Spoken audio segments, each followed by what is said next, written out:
నియోజకవర్గంలో రాష్ట్రంలో మొట్టమొదటిసారిగా నేను మన కాన్స్టిట్యూన్స్ లో ప్రారంభించిన.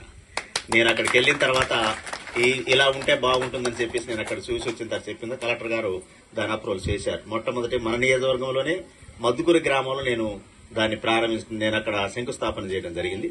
ఇవన్నీ కూడా నియోజకవర్గంలో కూడా అన్ని అలానే ఉంటాయి. అలా అదేవిధంగా ముల్కలపల్లిలో ఎస్సీ కాలనీ, అట్లనే మంగపేట, గుర్రాలకుంట, సీతారాంపురం, కొత్తూరు,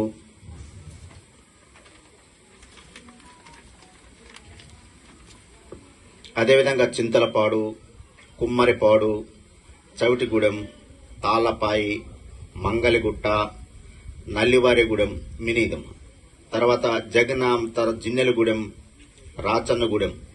ఇవి ఈ మండలంలో ఈ వార్షిక సంవత్సరంలో నూతనంగా అంగన్వాడీ బిల్డింగ్ ప్రతిపాదన చేయడం జరిగింది. అవి కూడా శాంక్షన్ అని కొద్ది రోజులు నేను దాన్ని కూడా శంకుస్థాపన చేయబోతామన్నా. చాలా మంచి గొప్ప కార్యక్రమాలతో చిన్న పిల్లలకి సుమారు ₹1 కోటి వ్యయంతో కలిగినటువంటి వ్యయాన్ని అంగన్వాడీస్కి ఇవ్వాలి.